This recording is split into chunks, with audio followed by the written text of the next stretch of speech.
Dear teachers, welcome to JS in English Learning. We are with the Unit 8 of PGTRB, Approaches to Literature. We are discussing literary moments. In this video, we will discuss stream of consciousness as a literary moment. And what is stream of consciousness? அப்படின்னு கேட்டீங்கன்னா stream of consciousness அப்படின்னோன்னு டக்குன்னு என்ன ஞாபகத்து வரணும்? It's a narrative technique used in literature. And why is it used? அப்படின்னா to actually replicate the flow of thoughts, feelings and sensations experienced by a character. Okay, நம்மளுடைய ஒரு கேரக்டருடைய மைண்டுடைய இருக்கக்கூடிய thoughts, feelings, சென்சேஷன்ஸை அப்படியே படம் பிடித்து காட்டுவதற்காக உருவான ஒரு நரேட்டிவ் டெக்னிக். அப்ப இதுக்கு இன்னொரு பேர் இருக்கு. It is called mind stock. It is called mind stock. ஏன் அப்படின்னா அந்த மைண்ட் வந்து ஒரே நேர்கோட்டில் டிராவல் ஆகிட்டு இருக்கா thoughts. And there are different thoughts with come. அப்போ what is a key feature அப்படின்னு கேட்டீங்கன்னா அன்இன்டரப்டட் ஃப்ளோ. அதை வந்து நம்ம வந்து உள்ள பூந்து சேனலைஸ் பண்ணி விடாம there will be lot of thoughts which will just come like that.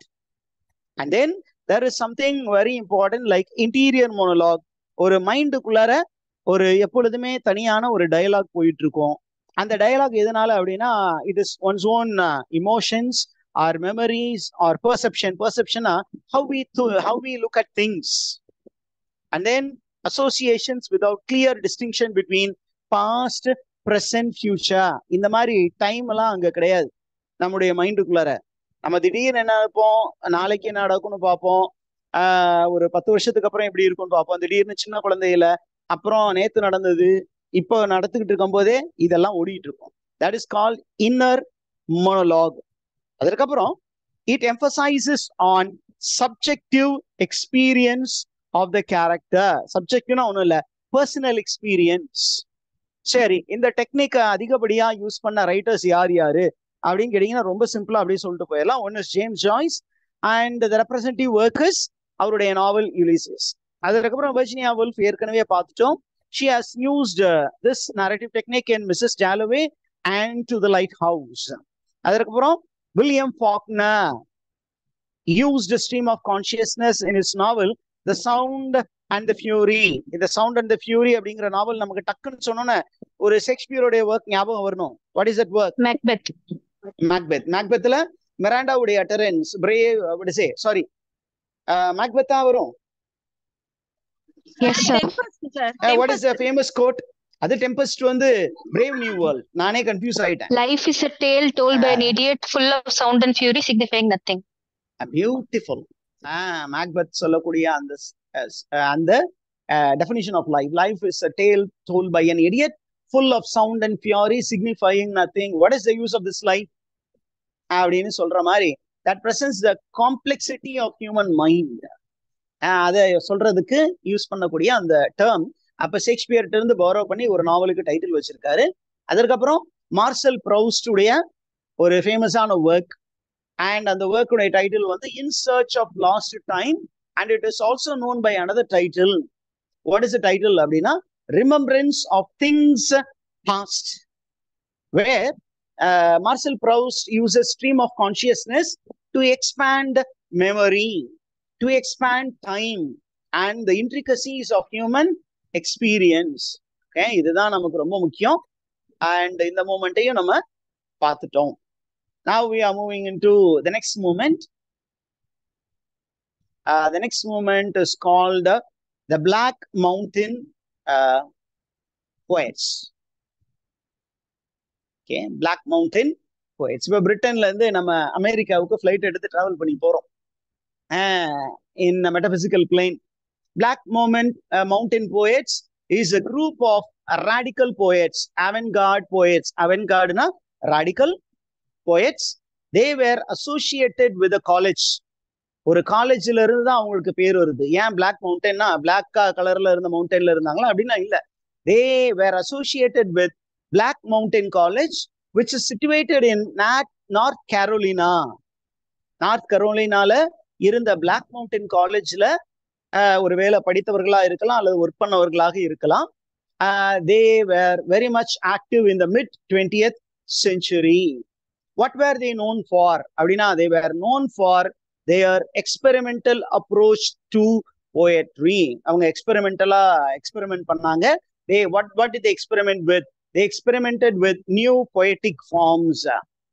They experimented with new structures and collaborative method that challenge the traditional poetic convention. ட்ரெடிஷனை வந்து அவங்க சேலஞ்ச் பண்ணி புதுமையை புகுத்திய அந்த புலவர்கள். அப்ப இதுல கீ ஃபீச்சர் என்ன அப்படின்னா, number 1, experimentation with form, structure, typography. அந்த டைப்பிங் ஸ்டைலுமே நம்ம எப்பொழுதுமே ஒரு வேர்டு, அதுக்கு கீழே இன்னொரு வேர்டு, அதுக்கு கீழே இன்னொரு வேர்டு, இது போயட்ரி அப்படின்னு சொல்லுவாங்க. இப்படி சொல்றது அப்படிங்கிறது that is not traditional, it is unconventional, and there will be lot of linguistic experimentation. And what did they focus அப்படிங்கும்போது the next one, they focused on the process of creating poetry. அவங்களுக்கு பொறுத்த மட்டும் the process is more important than the product. அப்ப நம்ம final product என்ன, இது இந்த ஃபார்மேட்ல வருதா அப்படின்லாம் பார்க்க மாட்டாங்க. கவிதை வர்ற மாதிரி எழுதிட்டு போவாங்க. அது ப்ரோஸ் மாதிரி இருந்தாலும் பரவாயில்ல, இல்ல சிங்கிள் சென்டென்ஸா இருந்தாலும் பரவாயில்ல அப்படின்னு சொல்லுவாங்க. அப்புறம் என்ன பண்ணாங்க, they had the spirit of collaboration, interdisciplinary. Many people came together, they discussed and they brought out work of art. அதுல ஆர்டிஸ்ட் இருந்தாங்க, ரைட்டர்ஸ் இருந்தாங்க, மியூசிஷியன்ஸ் இருந்தாங்க. இவங்க எல்லாம் கம்பைன் பண்ணி எல்லாத்தையும் போட்டு மசாலாவா ஒரு நியூ ஃபார்மேட் கொண்டு வந்தாங்க. இதுல ரொம்ப முக்கியமான போயட்ஸ் யாரு அப்படின்னா சார்ல்ஸ் ஆல்சன் என்பவர் ஒரு முக்கியமான ஒரு நபர். அவரு ஒரு முக்கியமான எஸ்ஸே எழுதினாரு. அந்த எஸ்ஸே உடைய டைட்டில் என்ன அப்படின்னா ப்ரொஜெக்டிவ் வேர்ஸ். அண்ட் இந்த ப்ரொஜெக்டிவ் வேர்ஸ் மூலியமாக உலகத்திற்கு என்ன செய்தி சொல்ல வந்தார் அப்படின்னா, he advocated a poetic form that reflected natural rhythm of speech. ஒரு poetic form உருவாக்க முயற்சி செய்தார். அந்த poetic form எப்படி இருக்கணுமா, நம்ம ஸ்பீச் ரிதத்திற்கு ஒத்ததாக இருக்க வேண்டும். ஏறக்குறைய எனக்கு டக்குன்னு speech ரிதம்னா immediately I am reminded of Gerard Manley Hopkins. அவருடைய sprung rhythm was very close to the speech rhythm. இப்ப தமிழ்ல சொன்னீங்கன்னா ஆசிரியப்பா, அது வந்து the speech ரிதத்தோடு க்ளோஸா இருக்கக்கூடியது. அங்க பிரிட்டிஷ் போயிட்ரி போனீங்கன்னா ஸ்ப்ரங் ரிதம். அப்ப அந்த மாதிரி ஒரு ஃபார்மேட்டை உருவாக்குற ஒரு முயற்சியில இறங்கினவர் சார்ல்ஸ் ஆல்சன். அதற்கப்புறம் there is a person called Robert Creeley. This man was famous for his minimalistic poetry. Minimalist poetry அப்படின்னா வெரி பேர் மினிமமான இன்ஃபர்மேஷன்ஸ், ஐடியாஸ் வச்சு வெரி சிம்பிள் வேர்ட்ஸ் வச்சு போயம் எழுதுவாரு. But the poem will explore emotional depth. பெரிய பெரிய words எல்லாம் இருக்காது. அதற்கப்புறம் நமக்கு ரொம்ப முக்கியமான ஒருத்தர் இருக்காரு. The person is Denise Levertov. and he contributed to the principles and experimentation of the Black Mountain College. அதற்கப்புறம் we have Robert Duncan, who combined mythological, mystical and personal elements in poetry. 3 விஷயத்தை போயட்ரியில combine பண்ணாரு. ஒன்னு mythology, then mystical, spiritual and the personal element. இது ரொம்ப ரொம்ப important. ஏன் அப்படின்னு கேட்டீங்கன்னா, இந்த மூமெண்ட் ஏன் ரொம்ப important, what is the legacy left behind அப்படின்னா, number 1, they challenging the norms, challenging tradition அப்படிங்கறத தான் ஃபியூச்சர் பின்னாடி வர போயட்ஸ் எல்லாம் இவங்கள்ட்ட இருந்து கத்துக்கிட்டாங்க. நம்பர் 2, they gave experimentation அப்படிங்கிறத ரொம்ப ஆழமாக ரைட்டர்ஸ் மனசுல பதிய வைத்தார்கள். Number 3, they expanded the possibility of poetic expression. அந்த poetic expression உடைய அந்த நீளம் ஆழம் அகலம் உயரம் இது எல்லாத்தையுமே விரிவுபடுத்தினார்கள். and they emphasized openness, readiness to accept innovation, and they also emphasized on collaboration by scholars from different disciplines, and they emphasized on innovative techniques in poetry writing. இதோடு இந்த மூமெண்ட் முடிந்தது. Okay, we will go to the next movement. And what is the next movement? It is called Black Arts Movement. Again, we do not come to Britain. We are staying in United States of America. ஏன் அப்படின்னா black arts movement நம்ம ஏற்கனவே black arts movement எங்கேயோ படிச்ச மாதிரி ஞாபகம் இருக்கா teachers? Do you remember we studied we had a reference to black art movements? No, sir. Where? Harlem Renaissance. While speaking about Harlem Renaissance, we were speaking about black arts movement. Okay, this movement emerged in the 1960s and 1970s as a cultural and artistic movement. As a cultural movement and artistic movement, it was very famous among Afro-American artists, Afro-American writers, Afro-American musicians, and Afro-American activists, social activists மத்தியில ரொம்ப பாப்புலரா இருந்த moment black arts moment. சரி, இந்த moment உடைய main aim என்ன அப்படின்னா, they wanted to foster African American identity. African அமெரிக்கன்ஸுக்கு identity இல்லாம இருந்தது. ஏன் அப்படின்னு பாத்தீங்கன்னா, in the white world, the whites were having racial prejudice towards blacks. The Afro-Americans were not treated as citizens. They were treated as second class citizens. அது வந்து இவங்களை ரொம்ப டிஸ்டர்ப் பண்ணுது. அதனால என்ன பண்ணாங்க, they wanted to develop an identity for themselves and they wanted to promote social and political empowerment through artistic expressions. தங்களை empower பண்ண நினைச்சாங்க. எது மூலியமாக? தங்களுக்குன்னு ஒரு ஆர்ட் ஃபார்ம், ஒரு மியூசிக் ஃபார்ம் உருவாக்கணும்னு முயற்சி பண்ணாங்க. இதுதான் கீ ஃபீச்சர். நம்ம ஏற்கனவே பார்த்துட்டோம். ஒன்னு cultural development, number 2 political activism, number 3 creating a cultural revolution. இவங்க என்ன பண்ணாங்க, they introduced new artistic forms as opposed to the artistic forms of the whites. இதுல ரொம்ப முக்கியமான ரைட்டர்ஸ் யாரு அப்படின்னா, in literature and poetry we have writers like Amiri Baraka, Nikki Gayovani, names எல்லாம் பார்த்துக்கோங்க, சோனியா சாnchez and Ismail Reed. இவங்க எல்லாருமே they addressed black identity, black politics and the social issues faced by the blacks. In the field of visual arts, we have Romare Barden, and then we have Faith Ringgold and Barclay L. Hendricks. இவங்கெல்லாம் என்ன பண்ணாங்க அப்படின்னா, they created visual art, and this visual art it portrayed black life, black history and black struggles. And in musical performance, they also had innovation. யாரு அப்படின்னு கேட்டீங்கன்னா, one is Nina Simon, Gil Scott Heron. They used music to express the social and political commentary.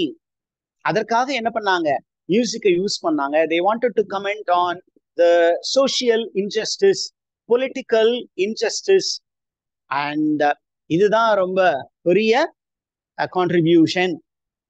ஏற்கனவே சொன்ன names தான் திருப்பியும் வரும். just get to know all these things. ஒரு 2 names மட்டும் விடுபட்டிருக்கும். I will focus on them. When it comes to literature, we have a very famous writer, Gwendolyn Brooks, a very influential writer who addressed social issues and African American expressions. Okay, அவ்வளவுதான் இந்த moment. ஏதாவது doubt இருந்ததா?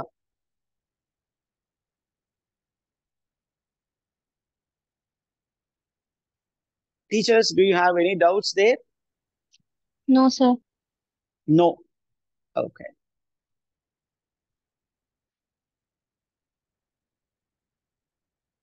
Okay, we are going to the next moment, and the moment is titled New Apocalyptics. New Apocalyptics. Again, this moment from USA, we are moving to United Kingdom. It is poetry grouping in United Kingdom. Okay, United Kingdom in the 1940s. 1940களில் United கிங்டம்ல இருந்த ஒரு poetry grouping. And இந்த name எப்படி வந்தது, new அப்போகாலிப்டிக்ஸ் அப்படின்னு கேட்டீங்கன்னா, there was an anthology of poetry which was edited and published by two famous editors. One is J.F. Henry, the other one is Henry Trees. அந்த அந்தாலஜியினுடைய பெயர் வந்து The Green Apocalypse, published in 1939. இந்த அந்தாலஜியில இருந்து தான் இந்த குரூப்பிங்குக்கு இந்த பெயர் வந்தது. அண்ட் இந்த மூமெண்ட்ல இருந்து இன்னும் 2 அந்தாலஜி வந்தது. அந்த ஃபர்ஸ்ட் அந்தாலஜி என்ன அப்படின்னா த ஒயிட் ஹார்ஸ்மேன் அப்படிங்கிற ஒரு anthology. The second one is the Crown and the Sickle. சரி, இந்த மூமெண்ட் எதற்கு எதிரானது அப்படின்னா, it was a reaction against political realism of the 1930s. 1930ஸ்ல பொலிட்டிக்கல் போயட்ரி இதுல என்ன இருந்தது, பொலிட்டிக்கல் ரியலிசம் இருந்தது, அதற்கு எதிராக இருந்தது. அண்ட் இவங்களுக்கு இன்ஃப்ளூயன்ஸா என்ன யார் இருந்தா அப்படின்னா, they drew influence from D.H. Lawrence's work Apocalypse 1931. They also drew support from several other movements like surrealism, myth and expressionism. Okay, and இந்த குரூப் உடைய கேரக்டரிஸ்டிக் ஃபீச்சர் என்ன அப்படின்னு கேட்டீங்கன்னா, their poem was dark and visionary. ரொம்ப டார்க்கான தீமேட்டிக்ஸ் இருந்தது, ரொம்ப visionary போயட்ரியா இருந்தது. And it reflected the anxieties என்ன, mental disturbance, worries. It presented the disillusionment with the post-war world. And they also were worried about the existential concerns. And normally என்ன theme வந்து இந்த new அப்போகாலிப்டிக்ஸ்ல இருந்தது அப்படின்னு கேட்டீங்கன்னா, they wrote on the themes of alienation. Alienation-னா what do you mean by alienation? வெறுத்து ஒதுக்கப்படுதல், isolation. ஏலியனேஷன்னா நீ வேற்று கிரகவாசி போல உணர்வது. Then they focused on destruction and they focused on the search of meaning in a world which is tarnished by war and technical advancement. Okay, the key features அப்படியே திருப்பியும் ஒரு தடவை revise பண்ணி பார்த்துக்குவோம். One is they focused on existential themes. They used mythical and symbolic imagery. They rejected conformity. ஏன் அப்படின்னா, இவங்க D.H. Lawrence உடைய followers. D.H. Lawrence is an iconoclast. He went against the society and wrote on taboo areas. செக்ஷுவாலிட்டியை பத்தி நாவல் எழுதினாரு. ஏன்னா அந்த காலத்துல செக்ஸை பத்தி எழுதினாவே அது ஒரு taboo. And that person will be an iconoclast. And this man chose to be a non-conformist. ரொம்ப rebellious ஸ்பிரிட்ல இருந்தாங்க. யார் யாரு இந்த குரூப்ல மெம்பர்ஸ் அப்படின்னு கேட்டீங்கன்னா, Dilan Thomas is a member of the new apocalyptic movement. அவருடைய ஃபேமஸ் போயட்ரி கலெக்ஷன் என்ன அப்படின்னா, டெத்ஸ் அண்ட் என்ட்ரன்சஸ். பாருங்க, very title itself, deaths and entrances. It echoed the theme of the new apocalyptics. Okay, it is introspective. Introspectiveனா self reflective. அதற்கப்புறம் you have a writer like George Barker. அதற்கப்புறம் you have a writer like David Gascoigne. And இவங்க David Gascoigne அப்படிங்கிற அந்த writer, he has written a beautiful work, a short survey of surrealism, which displayed his attachment with surrealism and existentialism, which explored the complexity of human consciousness. Okay, that's all. We have completed this apocalyptic movement. Do you want a break, teachers? Okay, now we are going to discuss the next literary movement. And the title of this literary movement is The South Agrarians. Agrarian-naவே agriculture, pastoral-ஓட connected-ஆன ஒரு American writers group. இதுல American ரைட்டர்ஸும் இருந்தாங்க, other intellectuals also were there. And this movement emerged in the 1920s and the 30s. Okay. And what did this movement advocate? They advocated a return to agrarianism, a return to pastoralism.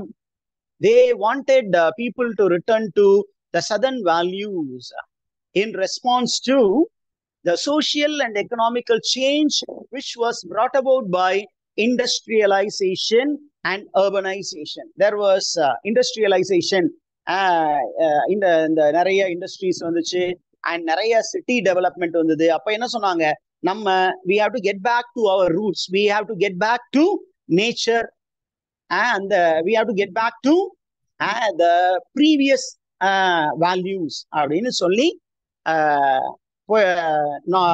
Poetry எழுதின group தான் இந்த group. அப்ப இதுல key feature என்ன அப்படின்னா, one is agrarianism. It actually promoted the importance of agrarian values, agriculture and other related values.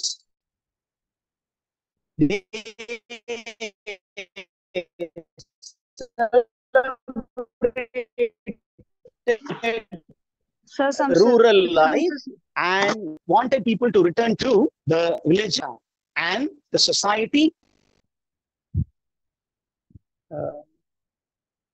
Teachers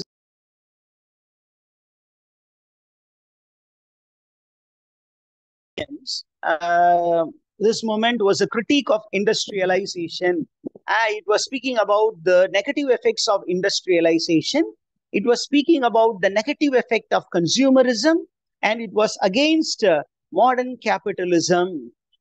And according to them, industrialization, consumerism, and capitalization was completely damaging the traditional value.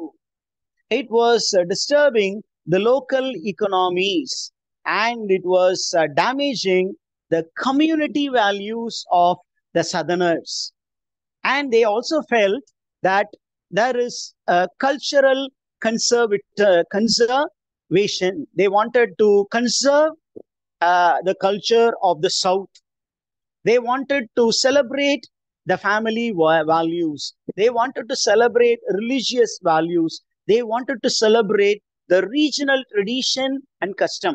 நீங்க பாத்தீங்கன்னா அமெரிக்கால பாத்தீங்கன்னா north and south அப்படிங்கிற மாதிரி concept இருந்தது.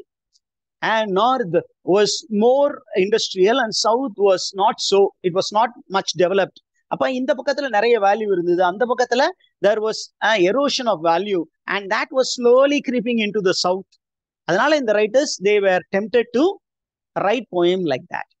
And who are the members of this movement? The Southern Agrarian Movement.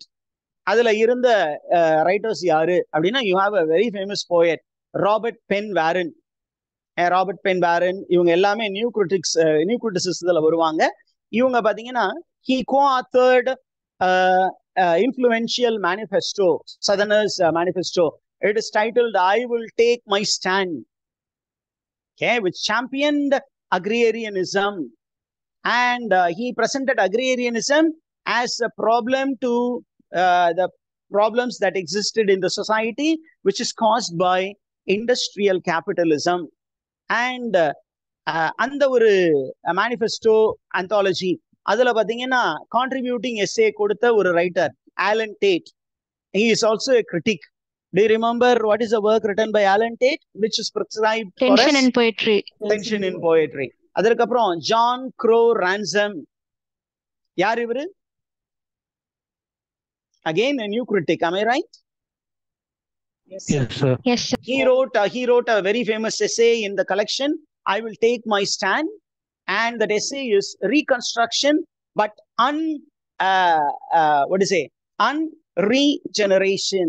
regenerate அப்படிங்கிற ஒரு டைட்டில்ல ஒரு எஸ்ஸே கான்ட்ரிபியூட் பண்ணாரு. அப்புறம் you have Donald Davidson and then Andrew Nelson Littile.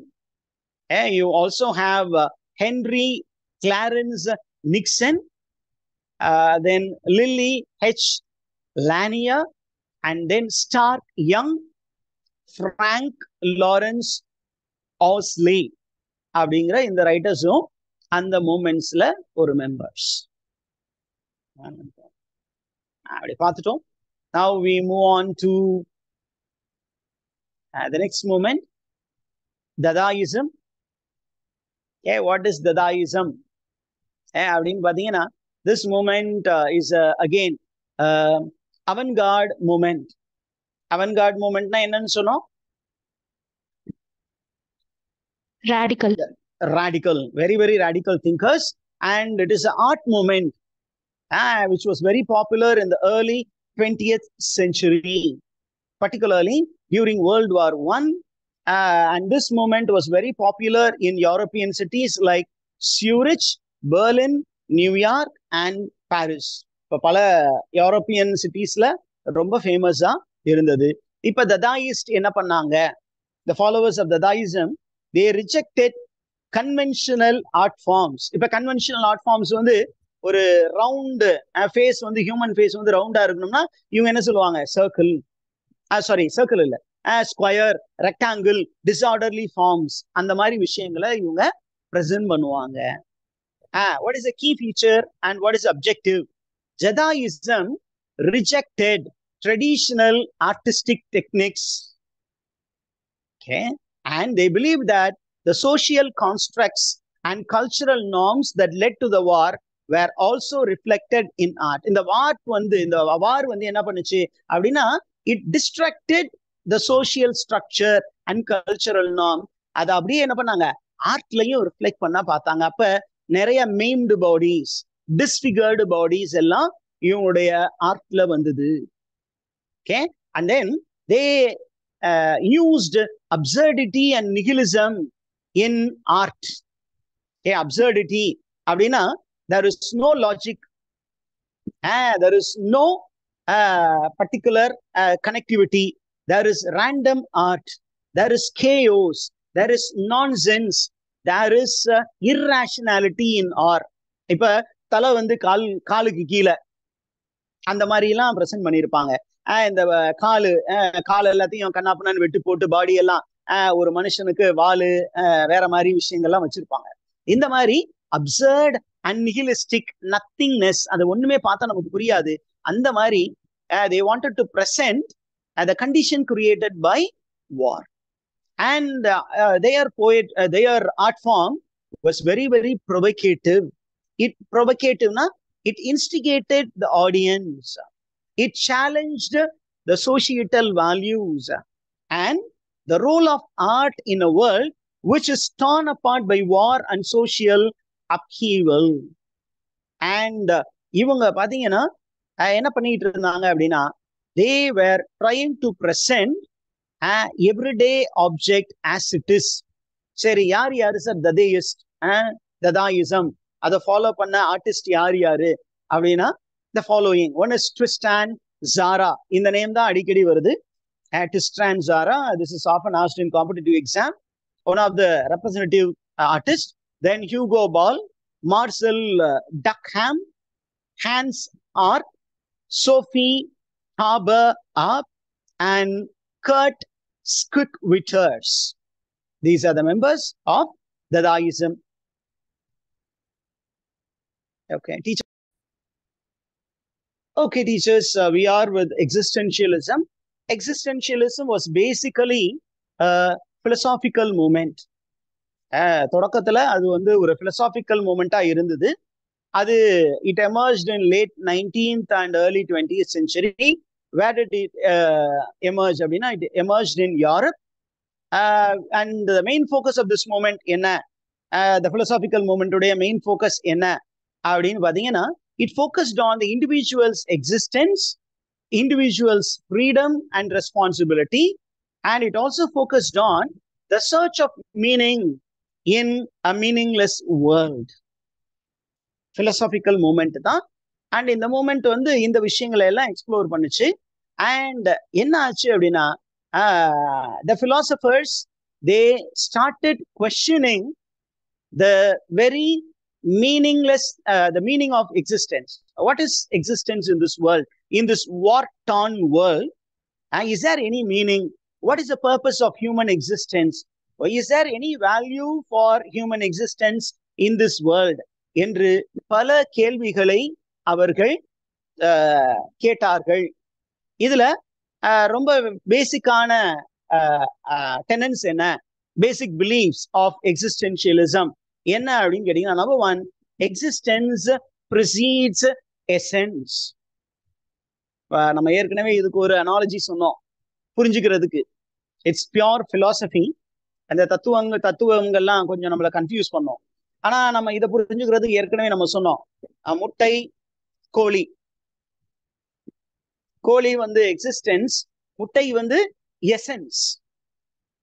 இப்ப நம்ம சர்பத் குடிக்க போறோம், எசன்ஸ் இருக்கும். எசன்ஸ் அப்படியே நம்ம டேஸ்ட் பண்ண முடியாது. அப்ப நம்ம தண்ணி ஊற்றணும், அதுல லெமனை புளிஞ்சு விடணும், அப்புறம் ஐஸ் போடணும். இதெல்லாம் கலந்தோம்னா that is existence.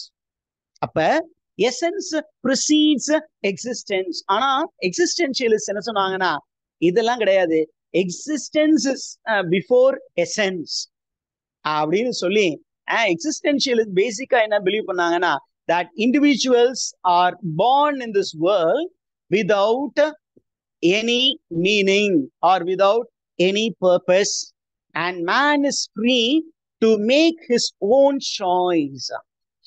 Man is free to make his own actions in life. He can create his own goals, destiny அப்படின்னு எக்ஸிஸ்டென்ஷியலிஸ்ட் நம்பினாங்க. ஏன் அப்படின்னா, கடவுள் கிடையாது. கடவுள் இருந்தா தானே அவரு நமக்கு வந்து ஒரு கோல் கொடுக்கறதுக்கு, நம்ம வாழ்க்கைக்கு ஒரு டெஸ்டினி, ஒரு டார்கெட் செட் பண்றதுக்கு. இந்த டார்கெட் செட் பண்ற அந்த டீம் லீடரே இல்ல. எக்ஸிஸ்டென்ஷியலிஸ்ட் டிஸ்பிலீவ்ட் தி எக்ஸிஸ்டன்ஸ் ஆஃப் காட். கடவுள் என்பவர் இவர் இல்லை அப்படின்னு அவங்க நம்பினாங்க. அப்படி அந்த கடவுளை நம்பினோம்னா, அந்த கடவுள் நம்மளை வரேன்னு சொல்லி வராம ஏமாத்திக்கிட்டே இருப்பாரு அப்படின்னு சொன்னவங்க எக்ஸிஸ்டென்ஷியல் ரைட்டர்ஸ். அண்ட் பிளே என்ன play? A play about God who doesn't turn up. Waiting for Godot. It was a beautiful criticism of the second coming of Jesus. இந்த இப்போ வரேன் அப்புறம் வரேன் அப்படின்னு கடவுள் சொல்லல. The followers of Jesus Christ, they were giving that idea that Jesus Christ is coming in the millennium year 2000. இன்னைக்கு 2024 ஆச்சு. அப்ப the wait is endless wait, meaningless wait. வருவாரா, நாளைக்கு வருவாரா, 2020 வருவாரா, இல்ல 2100ல வருவாரா தெரியல. But we need to wait patiently அப்படின்னு ஸ்பிரிச்சுவாலிட்டி சொல்லும். ஆனா இவங்க என்ன சொல்லுவாங்க, அதெல்லாம் கிடையாது, அந்த ஆளுக்காக நான் வெயிட் பண்ண வேண்டியது இல்லை. I can shape my own life. I can decide on my own. I need not think about God அப்படின்னு சொன்னாங்க. Then existentialism emphasized on individual freedom.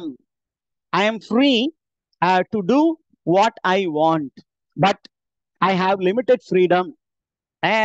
In the concept தான் you have a French philosopher who spoke about freedom with responsibility. Who is that? Jean-Paul Sartre. He spoke about freedom with responsibility. Freedom with responsibility. அதற்கப்புறம் existentialists explored anxiety. That is anxiety na worry that arises from the awareness of human mortality. நம்ம life நாளைக்கு முடிஞ்சிடும், அதனால ஐயோ நாளைக்குள்ளார நான் என் வாழ்க்கைய எப்படி வாழ போறேன். They were worried about the absurdity of existence. இப்ப நம்மளுமே அந்த மாதிரி ஒரு அப்சர்ட் சிச்சுவேஷன்ல தான் இருக்கீங்க. என்னன்னா, எக்ஸாம் வந்து கால்ஃபார் எப்போ வரும், வந்துருமா வராதா, அப்படியே வந்தாலும் நான் 45 டேஸா இல்ல 3 months-ஆ, 20% ஆட் பண்ணுவாங்களா, ஆட் பண்ணா எவ்வளோ ஆட் பண்ணுவாங்க, புதுசா ஆட் பண்ணுவாங்களா, இல்ல கொஞ்சம் ஆட் பண்ணுவாங்களா, இல்ல இருக்கிற ஏதாவது டெக்ஸ்ட் ரிமூவ் பண்ணிடுவாங்களா, இந்த மாதிரி பலவிதமான போராட்டங்கள் வந்துரும். And then they were speaking about authenticity and authentic living. They were speaking about living authentically. Authentically அப்படின்னா live along with virtues, align your lives with values, with not universal truth, with your personal truth. If you are convinced of something as truth, live up to your own values அப்படின்னு சொன்னாங்க. And then they gave importance to the search for meaning in life. அதுல ரொம்ப முக்கியமான philosophical thinkers யாரு அப்படின்னா, this man is a very important person, Soren Kierkegaard. இப்ப நீங்க existentialism எடுத்தீங்கன்னா 2 டைப் ஆஃப் existentialism இருக்கு. ஒன்னு theistic existentialism அப்படின்னா கடவுளை மையப்படுத்திய எக்ஸிஸ்டென்ஷியலிசம். என்ன சார் எல்லாத்தையும் சொல்லிவிட்டு தலைகீழா மாத்துறீங்க? அப்படி கிடையாது. the life is meaningless, but all your efforts to become good, to reach heaven will be vain unless or otherwise God showers grace on you. அப்படின்னு கடவுளை நம்புங்க. நீங்க நல்லவனா இருந்தா மட்டும் ஹெவனுக்குள்ள நுழைய முடியாது. காட் என்ன பண்ணும்? கருணை கண் காட்ட வேண்டும். வா உள்ள வா அப்படின்னு அவரு கதவை என்ன சொல்லணும்? Peter kindly open the door அப்படின்னு சொல்லி இறக்கப்பட்டாதான் உண்டு. இல்லாட்டுனா நான் நல்லவன் அப்படின்னு போய் நெஞ்ச நிமித்தி நின்னீங்கன்னு வச்சுங்களேன், நல்லவனா இருந்துட்டு போ, நான் ஏன் உனக்கு கதவை ஓபன் பண்ணும்? இட் இஸ் மை சாய்ஸ் அப்படின்னு கடவுள் சொல்லிட்டாருன்னா அப்படின்னு சொன்ன ஒரு a man who spoke about the concept of grace in this chaotic world. The person is Soren Kierkegaard. அதுக்கப்புறம் ஃப்ரெட்ரிக் நீஷே. ஃப்ரெட்ரிக் நீஷே அப்படின்னா நமக்கு டக்குன்னு என்ன கான்செப்ட் ஞாபகம் வரணும்? God is dead.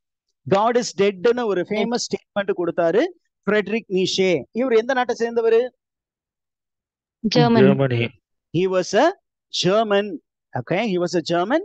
And in the German scholar என்ன சொன்னார்னா, he pronounced the death of God. எதுக்காக death of God? Metaphysically, he was speaking about the death of God. He wanted man to explore his freedom fully. He wanted man to explore his will to power. And he said another famous statement இருக்கு. நம்ம ஒரு half of the statement எடுக்கிறோம். He said there was one God and the God died 2000 years ago. And if at all he comes again, he should die to allow man to utilize his full potential. Man has the potential to evolve as somebody. Let him explore all the possibilities of the abilities that he has within.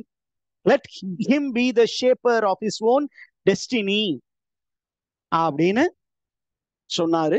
அப்புறம் நம்ம ஏற்கனவே பார்த்த philosophical concept என்ன? Existence precedes essence. இந்த கான்செப்டை propose பண்ணவர் யாரு அப்படின்னா ஜி பால் சார்த். அதுக்கப்புறம் நமக்கு ஆல்பர்ட் காமு அப்படின்னு ஒரு ஃபேமஸான எக்ஸிஸ்டென்ஷியலிஸ்ட் இருக்காரு. இவரு எதோட கனெக்டட் ஆனவர்? Albert காமு. Myth of Sisyphus. He wrote a beautiful work called The Myth of Sisyphus. What is Myth of Sisyphus? He speaks about a Greek mythical character who was given a punishment. என்ன punishment அப்படின்னா, he has to roll a big stone to the top of a hill, and the top of the hill போகும்போது he becomes tired and the stone rolls down. He was a very proud man. அதனால அந்த king ஒரு punishment Zeus gave that punishment. அப்ப அவன் என்ன பண்ணா? கண்டினியூஸா அந்த கல்லு கீழே உருண்டு வர இவன் மேல அந்த டாப்புக்கு ஏத்த அந்த இடத்துல போகும்போது டயர்ட் ஆயிருவான், திருப்பியும் கீழே வந்துடும். He was doing this work incessantly. There is no meaning in doing it, but he was feeling comfortable in doing it because it was the work assigned to him. He found meaning in doing it. அப்ப இந்த moment உடைய importance என்ன? ஏற்கனவே நம்ம மற்ற writers எல்லாம் பார்த்தோம் பிலசாபிக்கலி. அதனால நம்ம பிலசாபிக்கல் கேரக்டர்ஸ் மட்டும் பார்த்தா போதும். மற்ற லிட்டரரி ரெப்ரசன்டேஷன்ஸ் எல்லாம் நம்ம பார்த்தாச்சு. So we stopped here for the day and